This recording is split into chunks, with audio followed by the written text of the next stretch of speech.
I want to speak about a writer for whom I have great admiration. Why do I admire him? And why do I think that my admiration is worth sharing with others?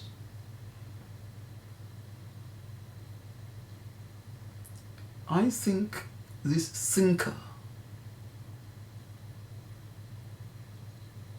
is able to sum up in a manner both simple, precise, and yet profound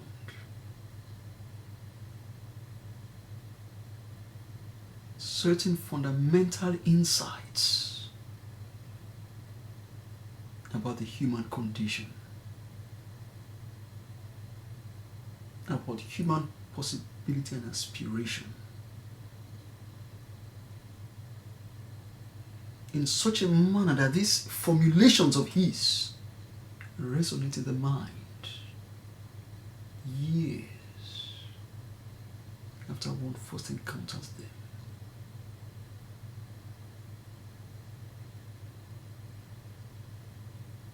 I'm speaking about Abiola Irele. And in trying to present the fascination his work holds for me,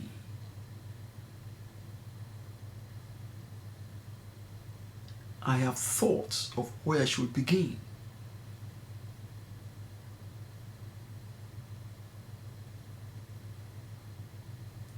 Do I begin by his formulation of the character of verbal art, of writing as a kind of map leading to a destination which constitutes a convergence between the writer and the reader? Or do I talk about his description of cultural transmutation from an originating matrix into a novel, a new formulation in terms of the individual sensibility of the person responding to this originating culture?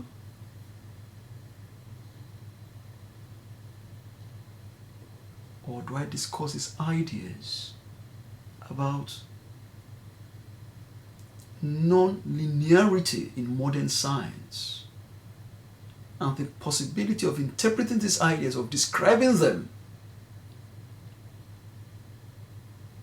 in terms of notions of linear, biological, and ontological disjunction in classical Yoruba cosmology?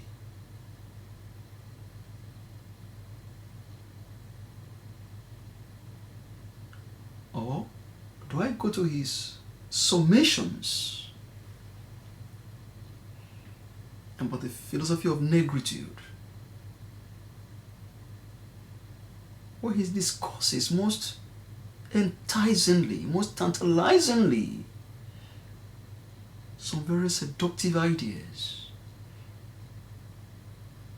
about energy, about a continuum of dynamism between the human being and nature?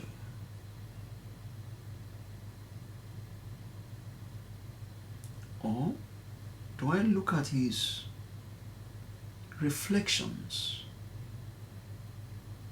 on the nature of orality and the manner in which an oral culture generates a distinctive epistemic universe, if I've understood him well?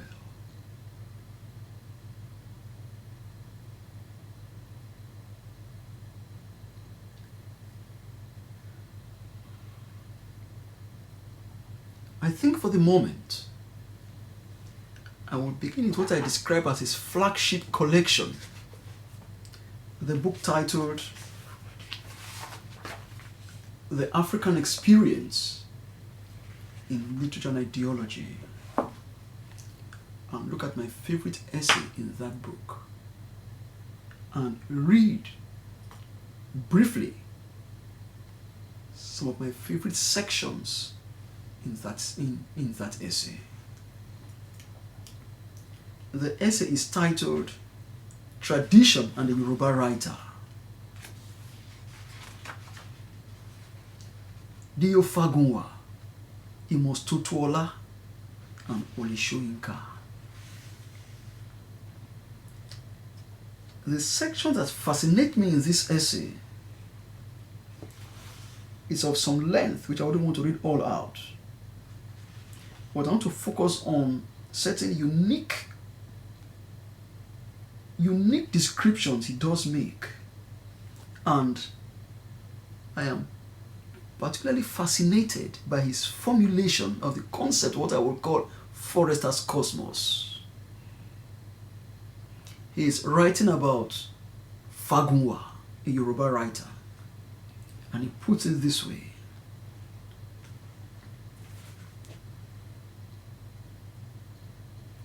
The significance of his work is thus inherent in the symbolic framework and connotation of his novels. A simple but valid interpretation of the pattern of situation in his novel suggests that his forest stands for the universe, inhabited by obscure forces to which man stands in a dynamic moral and spiritual relationship, and with which his destiny is involved. In short, a mythical representation of the existential condition of man as expressed in Yoruba thinking. The tremendous adventure of existence in which man is engaged is dramatized by the adventures of Fangunwa's hunters, who go through trials and dangers in which they must justify and affirm their human essence. The very choice of the hunter as a central figure in Fangunwa's principal novels and in the human scheme of his narratives is of great importance. For the hunter represents the ideal of manhood in traditional Yoruba society. There is a real sense in which the hunter can be said to be a given hero in Yoruba imagination, as exemplified not only in numerous folk tales, but especially in the Ijala poetry. That's hunter's poetry in Yoruba land. The themes of which are specially organized in relation to the hunter's perception of the world of nature, and which express the particular ideal that he pursues. The unique combination of physical and spiritual energy that is the privilege of man in the universal order, and which the traditional image of the hunter represents in the highest degree.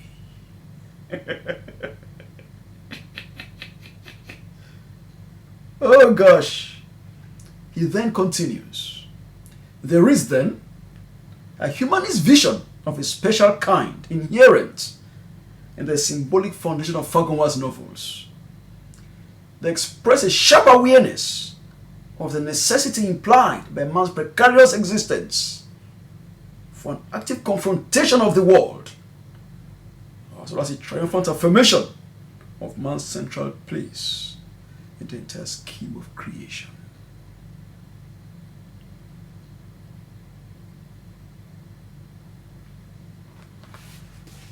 Having made this summation, He then goes on to elaborate at some length. But the section that I think we should come to land upon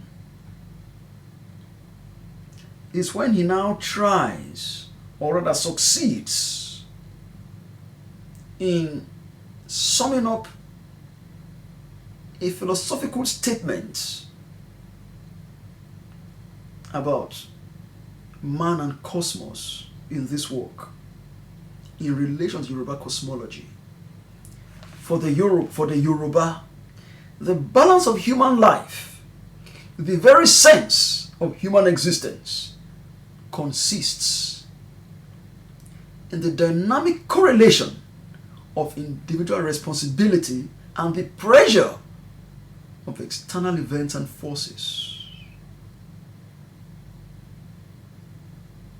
In the oral literature, the understanding that human fate is as much a matter of chance as of conscious moral choice is what it terms a social function. The illustration of the moral and spiritual attributes needed by the individual to wrest a human meaning out of his life. In the folk tale in particular, the imagination is led precisely towards a vision of the world that privileges the part of human will and responsibility, and by the same token reduces the force of the arbitrary and the hazardous. It is this element of the folk tradition that is so vividly drawn out by Fangunwa in his novels.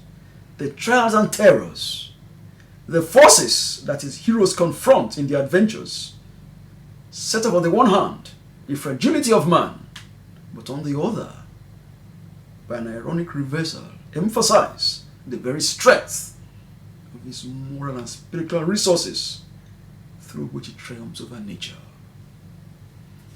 At that point, brethren, we take a brief leave from the speech of the Master.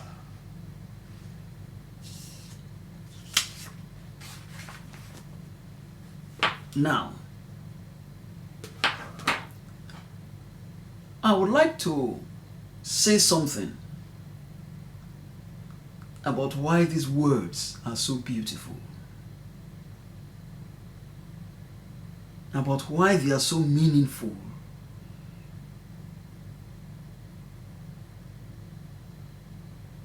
about why they bring to mind the idea of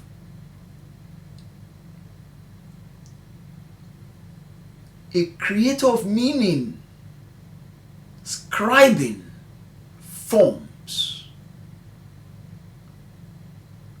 across the fabric of existence.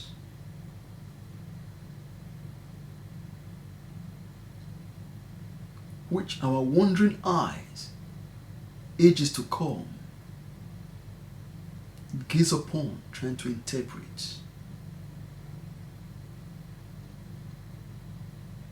Why Irele's writing, as in this example, consistently transcends the confines of his subject matter and projects itself into a philosophical statement about the question, what is being? Why are we here? How do we navigate our motion, our location within the terrestrial sphere?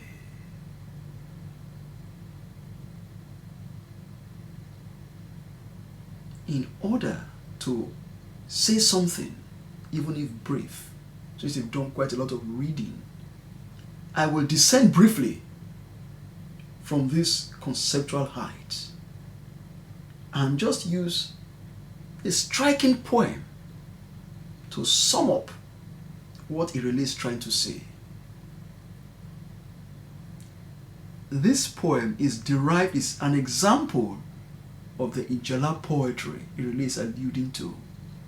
Hunters' poetry in Yoruba land, where the hunters express their understanding of their relationship with nature, with animals, with plants, etc. To the best of my understanding, at least from my exposure so far,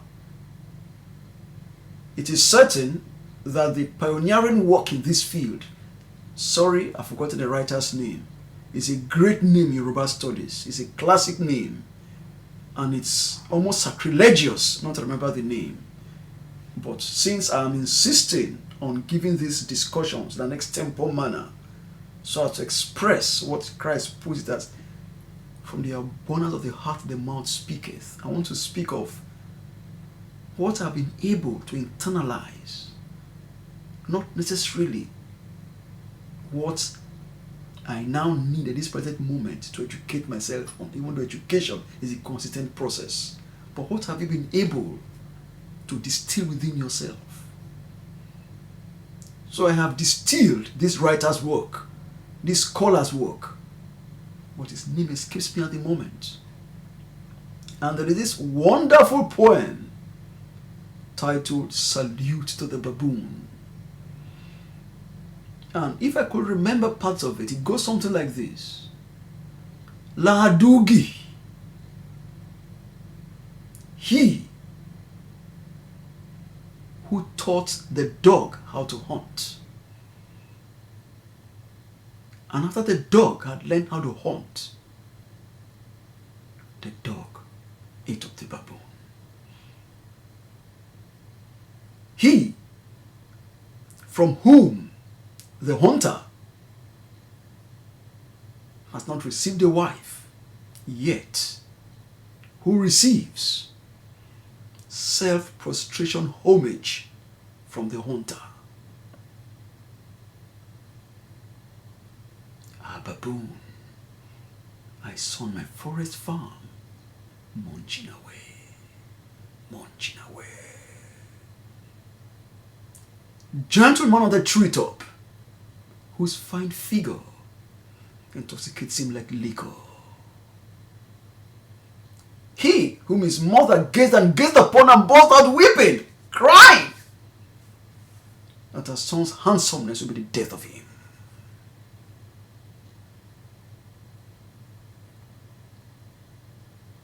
Let us stop there, although there are other more entertaining parts. But let us look at the central motif or the central technique employed in this poem. In what sense does the baboon receive self-prostration homage from the hunter? Why does the poem allude to the Yoruba tradition of the groom prostrating full length before the father-in-law, in stating that the baboon is one from whom the hunter has not received a wife, and yet the hunter prostrates to the baboon? How does the baboon teach the dog how to hunt? How is the baboon a gentleman whose fine figure intoxicates him like liquor? The gentleman on the treetop, why does his mother burst out weeping, crying that his handsomeness will be the death of him?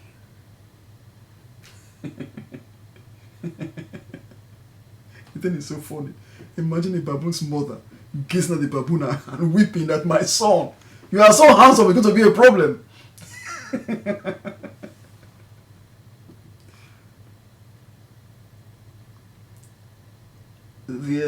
I wouldn't want to give a specific name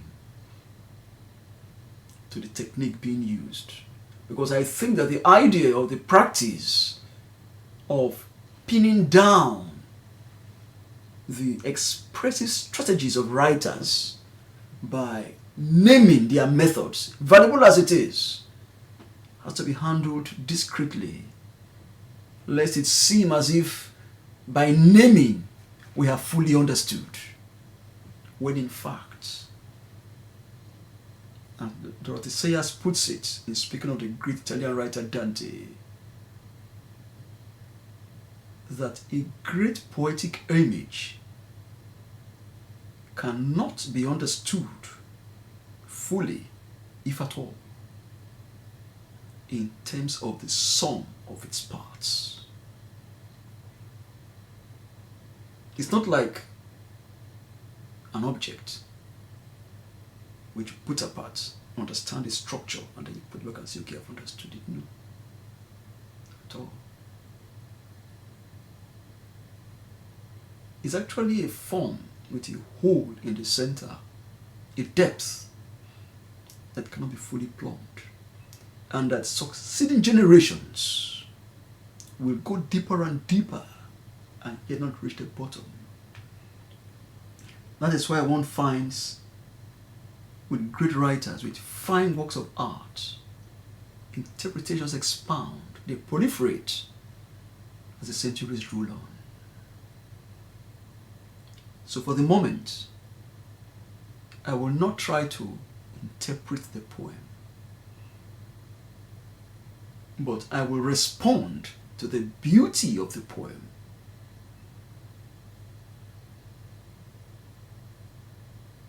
I will speak of what is described as the point of view of the poem, where somebody, clearly a human being, says these humans who use language of the kind the poet is using, he's speaking about a species different from his own. But he seems to be making an effort to perceive that species from within the mental universe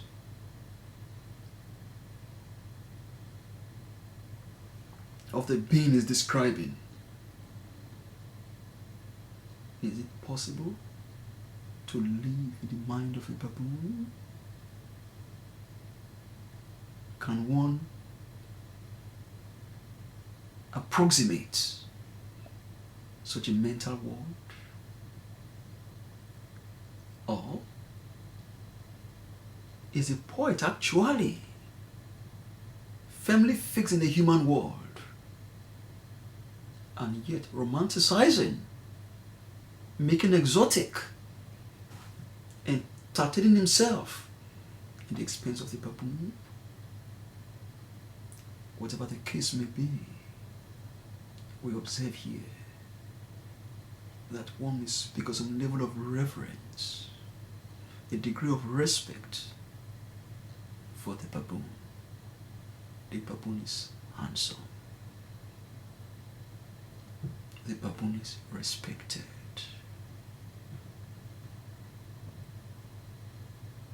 The baboon is admired by his mother. But I leave you to ask yourself, what kind of respect is he being given? That prostration, is it truly the prostration of the kind of an in-law?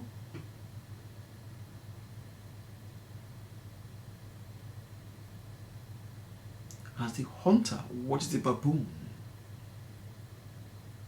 on the treetop, the gentleman with the broad chest, fine figure, intoxicated, does he simply admire and move on? I leave that to you.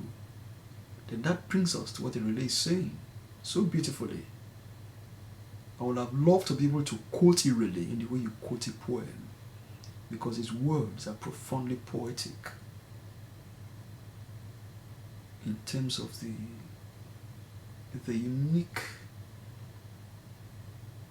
harmony between ideas, words, and the manner in which they are strung together like beads on a necklace, glistening, radiant, alluring.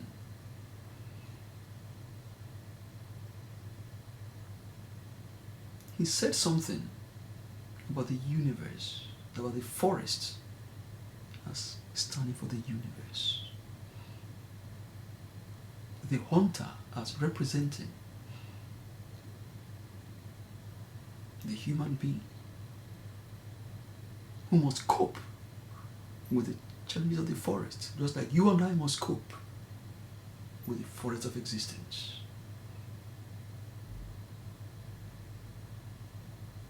If you don't have some degree of respect, reverence for the existential conditions of your being, for the limitations, opportunities, and challenges of your existence, to what degree can you make the most of them? If the hunter does not identify mentally with the baboon, how well can he hunt the animal? If I may quote Sun Tzu, the famous scholar on the nature of war, where I understand he states that if you understand your opponent halfway, you will win the battle halfway. Something along those lines. And you win half of your battles. Or you understand yourself halfway, you win half of your battles. That victory in combat is determined by your degree of understanding of yourself as well as of your opponent. Could this poem be something similar? About an empathic relationship between the hunter and the hunted, where even though he that is hunted plays an instrumental role against his own will in the life of the hunter, but the hunter is compelled to acknowledge that, yes, I salute you. Could Irele be describing that mentality as a most meaningful one for living, as expressing Yoruba thought?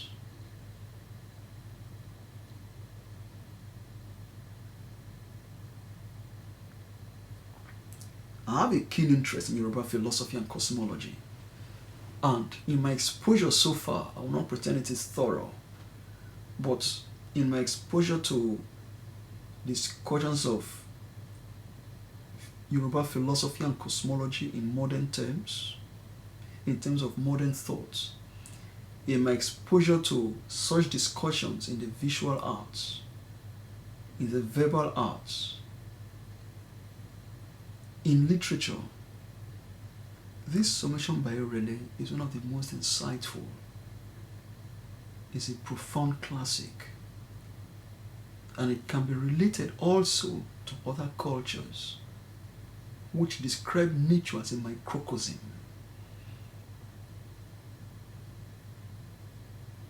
As both symbolic and demonstrative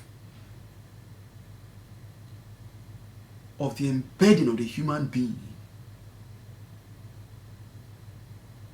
within a universe that both sustains and challenges him.